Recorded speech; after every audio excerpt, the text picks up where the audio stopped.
Oh, snap. Welcome back with the Plat. Purplatypus is the name. Welcome to another Marvel Snap video. Another being the first one, but the next one will be another. Anyway, this is going to be a look at my first attempt at a competitive style deck. Now, I don't think this deck is done, but as you play, you unlock a lot of cards, and you can't really force buy cards, so I don't have like everything that I want. But this is what I have right now, and I feel like this is done pretty good for me. I just hit silver, which is not very high, but you know, you can only do what you could do. So consider this a new person's beginner's perspective. But you know, it's been doing pretty well. I've had a lot of fun with it. Basically, it is built around Odin. It's a card you unlock relatively early. And then he has an on reveal effect. Activate the on reveal effects of other cards at this location. So pretty self-explanatory. You want to go and you want to look at on reveal, you know, and then filter that. And again, I'm sorry for the scene. I'm still working on getting it right, but just doing what I got for now. That being said, when you look at on reveal, you'll be able to see that there is a lot of cards here that have on reveal effects, like a ton. And can I actually sort it by not all variants? There we go. Just it'll show me one variant there. So there's tons of cards, lots of options. And so you kind of want to pick only the good ones, right? You could just fill your deck with all of these, but I don't feel like there's a lot of reason to do a lot of these. So because Odin comes down on turn 6, there's no turns after it. Someone like Forge, even though he's a good card, on reveal, give the next card you play 2 power. You don't play another card after you play Odin, typically. So the Forge effect would not do anything itself. Now, it's a card you might still run because of its power level or something like that, but you want to be typically running cards that I think you want to repeat the effect for, that you're gonna really like. A great example here is like White Tiger, right? White Tiger is the classic pairing here. On reveal, add a 7 power tiger to another location. So you play this with Odin in the same row, you get instantly an additional 7 power. Very good. The other one that most people would probably think of is Ironheart here. On reveal, give 3 other friendly characters 2 power. So that's plus 6 power. You don't get to choose where it goes, but it is other friendly characters. So it's easier to target it on turn 3 than it is on turn 6. But that's basically what we're going for here. The other, like, I would say a perfect, quote unquote perfect Odin would be like if you have a Ironheart and then a White Tiger and then a Wolfsbane, and then on Wolfsbane then you Odin, because Wolfsbane has the on reveal plus 2 power for each other card here. So if she comes down when there's 2 other cards here, you know, she'll go up to a 5 power, and then if you put Odin, though, she'll get another 6 power on top of that. I feel like my hair looks fucking weird, this haircut, man. But let's kind of go over the cards that are in the deck right now. Right now I have Ant-Man, Nightcrawler, Cable, Medusa, Mr. Sinister, Sentinel, Ironheart, Wolfsbane, Mr. Fantastic, Punisher, White Tiger, and Odin. So there's kind of like there's kind of 2 ideas that I have here. I'm still learning about the way to construct decks, like what makes a deck good and function. I find having a card like Nightcrawler and Ant-Man having 1-drops, so you have something to do on the turn, is really good. And when you draw them later, they're not really dead, because let's say you're on turn 3, you might want to play something like a Medusa and an Ant-Man, you know, like it gives you a way to more utilize your energy. There's only 6 turns, so you really want to be utilizing the energy every turn as much as possible. At least that's my perception.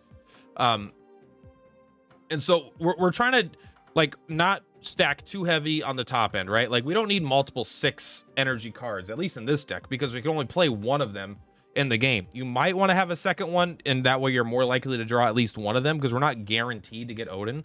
So maybe you do want to run something like an Odin, and you want to run like a Spectrum, because Spectrum is pretty good. But then if you have Spectrum and Odin in your hand, one of them, it's like you have one less card, because you can't possibly use them both unless the location changes it.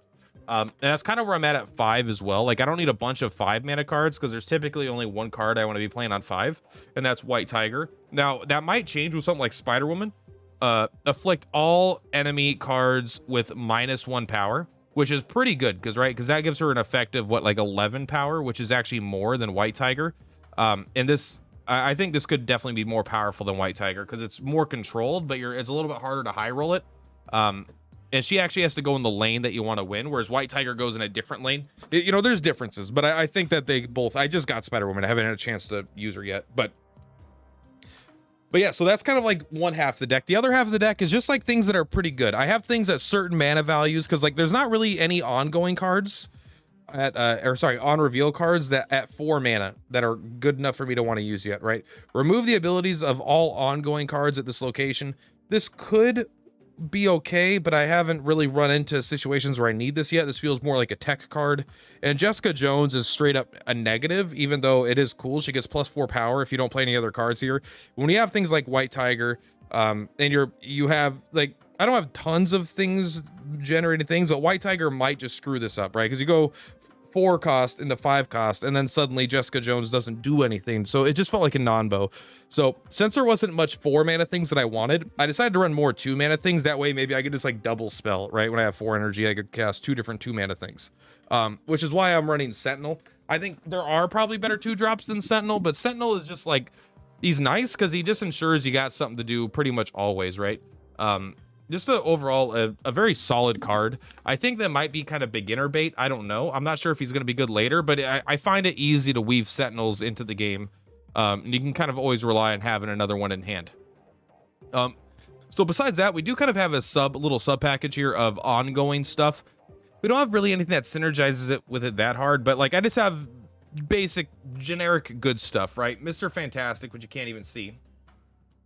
Mr. Fantastic here is just a generically pretty good card. Adjacent locations have +2 power, so he is like 6 power, but he does it 2 in each lane. Punisher is 3 energy, and he gets +1 power for each opposing card at this location, so he kind of goes up to like a 6 as well, but it's all in one location. But he's really good against fighting something with, you know, if they're stacking one row. He's pretty good at that.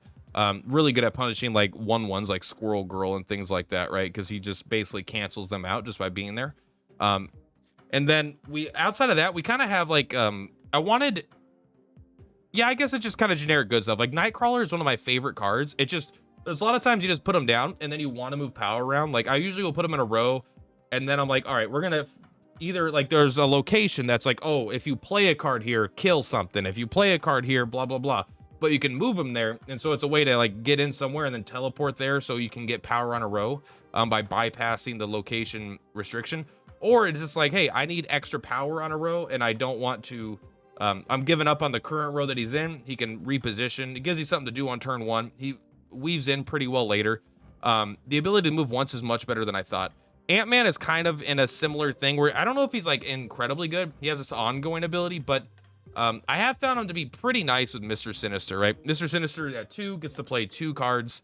I think this is actually way better than I thought, because it is a 2 mana 4 power thing already, but beyond that, it is 2 bodies, which can be a negative and a positive. A negative because it takes up space, but I usually use it as a positive because it helps Ant-Man's lane have like a lot of tempo in that lane, so they may just be more likely to give it up. But also there are some times where it's like, oh, there's lanes like every creature gets +1 power every turn, or first to fill this up gets a 6 cost, or like the raft and the things like that, or you know, there's a lot of things that want you to have multiple guys in a row, and being able to get 2 bodies for 1 card is really, really good. And it's even like slightly above average, because if you look at most of the 2-drops, not for on reveal, but a lot of them are going to be like 2/3s, right? 2/3 with an effect, 2/3 with an effect, 2/3 with an effect, 2/3 with no effect. And then 2/2, he could eat other things to get bigger. The conditional get bigger. So this is kind of like an unconditional get bigger. The condition is that he takes space. And does actually, this guy has no power, so there's even a Washington DC, I think, is the location that would give him +3 power. So it'd be what, 3, 4, 5, it would be 7 power out of that card on turn 2. Like that's pretty darn good. But yeah, so I'm just kind of running generic good stuff, a little bit of Ant-Man synergy, like between Mr. Sinister, Nightcrawler, and Ant-Man. It's pretty easy to get him going. Cable is mostly disruption. It's a reveal. Put the bottom card of your opponent's deck into your hand. So he replaces himself, which isn't usually a big deal, but like sometimes you just snipe one of their important cards.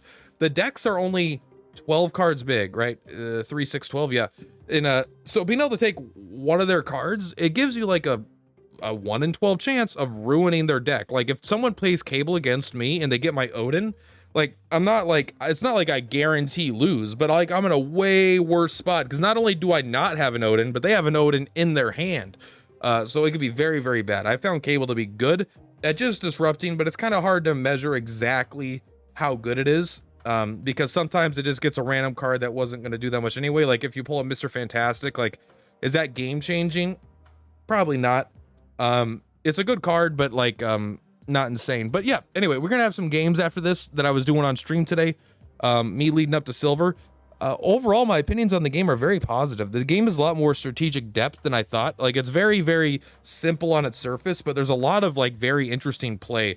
The variance is way higher than you would expect with 12 cards, because when you only start with like 3 cards in your hand, you draw 1 a turn. So you don't see your whole deck every game on average, but the locations really mix up the play pattern a lot. So there's already the draw variance, then the location variance on top of that is pretty high, and then some cards have variance in that. And it's not like, it doesn't feel like RNG on RNG on RNG. The locations have a little bit of that, but overall I think it's a very fun, interesting, strategic depth. And I've been really impressed. I've been having a really fun time. It's been absolutely wonderful. But yeah, go ahead and enjoy the games. If you like the video, leave a like. If you don't like the video, don't leave a like. See you next time. You jump right back in. Purplatypus, this is what I imagine this is my teeth looked like before braces.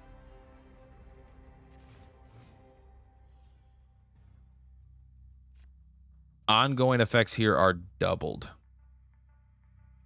I mean, that's pretty darn good for Ant-Man.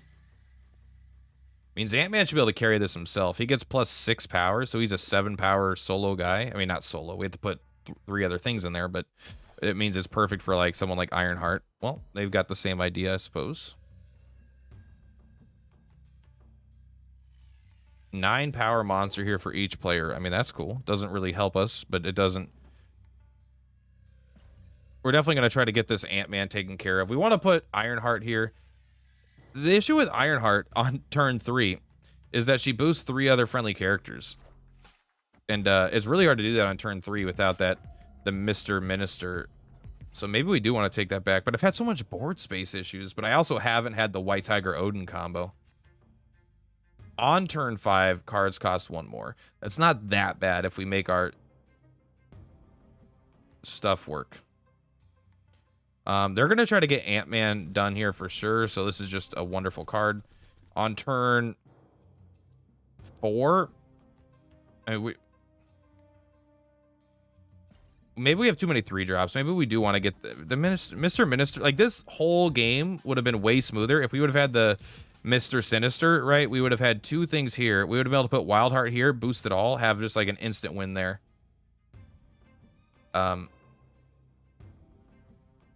But now we're sitting here with our thumbs in our butts, you know? I mean, this is actually not even that good there. We could put Mr. Fantastic here instead. And he gives 2 here, but he gives 4 here. Why are they winning here? Oh, because they have Mr. Fantastic. We're putting Ironheart does so much strength here that I think it's less good. We'll snap. I think we're winning. Oh, snap. That's way too late.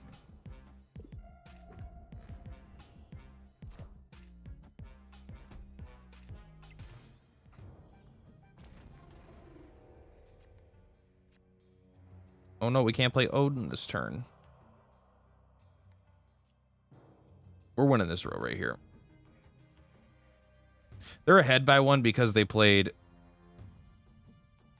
Well, 9. You're giving 4 here, 9. And they're getting 2. Oh, it is played a guy there. That's why. Don't worry. Odin Wolfsbane will sure that up. That's like really, really weak. It might help them in this row, but this row is they've lost there.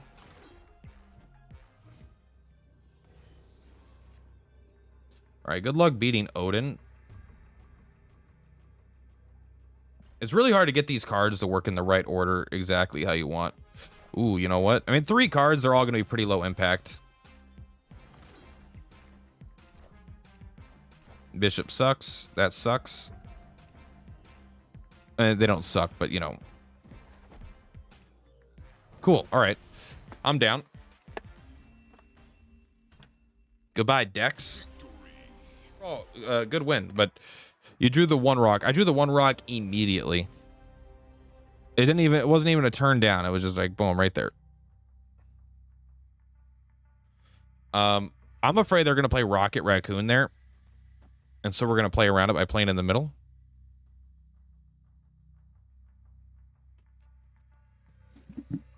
If they play a Rocket Raccoon here, we snap. All right, it's a Nightcrawler.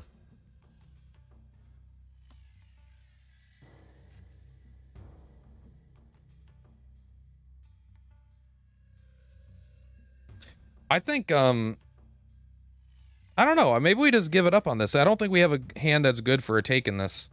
If we had an Ant-Man and a Mr. Sinister, maybe. And if we draw Ant-Man, I could Mr. Sinister, Ant-Man, Nightcrawler all in the same turn for like a surprise, a lot of power. Well, Cable is so scary, man. Hey! Was that my Odin? They did. They must have. I bet they took my Odin, and the Daily Bugle made me draw my own Odin. That's pretty fucking good.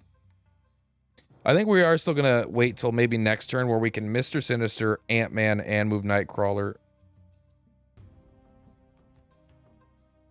Which means I kind of want to play this guy this turn. It's so much weaker. It's only 3 power, but then we get a 2 power thing for next turn. I'm gonna assume there's gonna be a fight here though, and this guy is 6 power if they go all in, because it's an ongoing effect.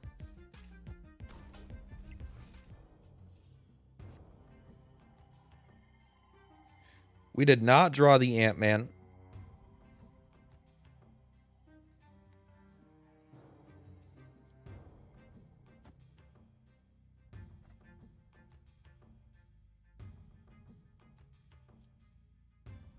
Ant-Man would have been so good. I mean, turn 5, we got a Captain America and Mr. Sinister for a lot of power. I think we just do this, because if this dies, we don't care.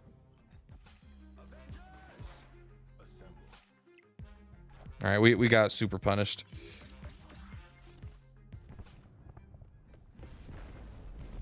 Definitely probably a mistake.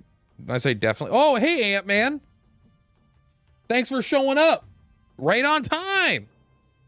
No, it's fine. We literally can't even play him because next turn we're probably playing Odin in the middle. Fuck you. I'm going here, right here.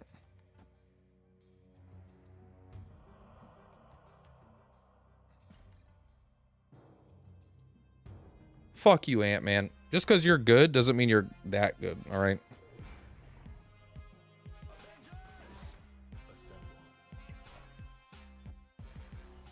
Going all in on a already 1 row. That's a AI move. Let's snap.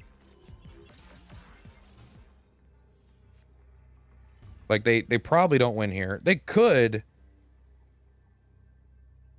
All right. I mean, we could still lose.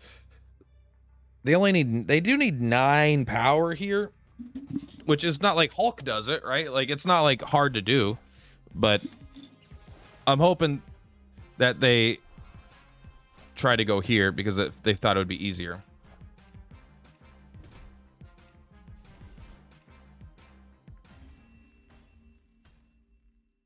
There we go.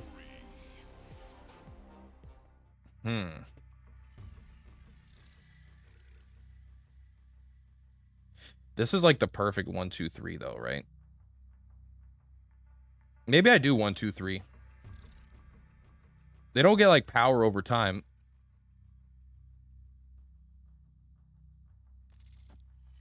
I kind of like that. You have no idea how much power it's going to be. You're going to assume it's going to be low. Ah, Atlantis. I wonder who's supposed to go there.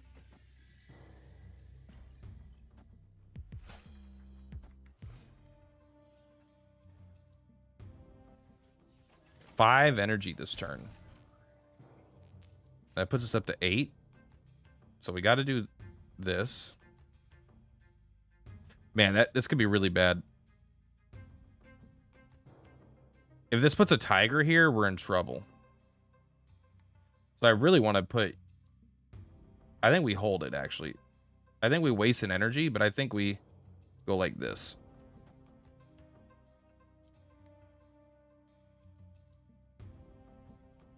Because next turn, then we could play the tiger, and the tiger won't go here, and then we can move Nightcrawler out of the way before the game ends. How is Snap? Snap is insanely good. It's a fucking fun game. So our strategy here is, I know we're filling this up so Mr. Sinister can't summon, but once we play the tiger on turn 6, we can move Nightcrawler, and then the game will end and leave the room.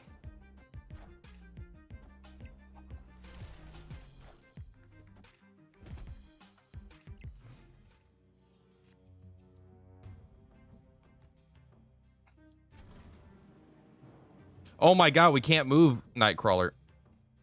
Because he's actually... Okay, well, there goes that strategy.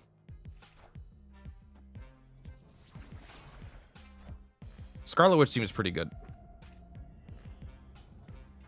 That could have ruined us. All right, let me think. It's turn 5. We don't know if we draw Odin next turn. That's a double snap.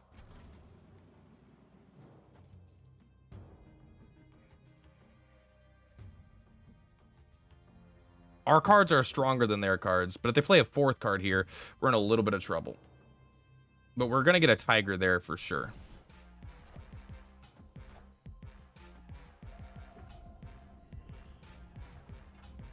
The Nightcrawler misplay is going to come back to bite me, I think.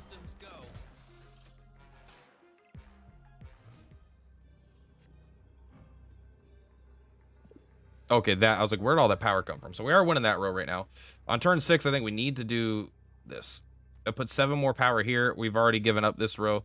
This thing, we don't know how strong it is, but we've got a pretty, not busted, but we've got a pretty good set of 4 cards there.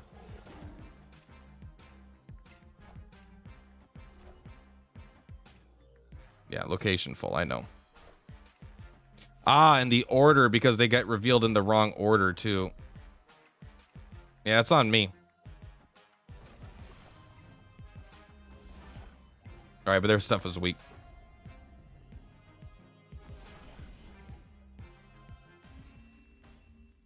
Got it. You know what I like? There's so much more depth to this game than, you know, you would think. But they found a way to give a lot of tactical depth for a very short games still.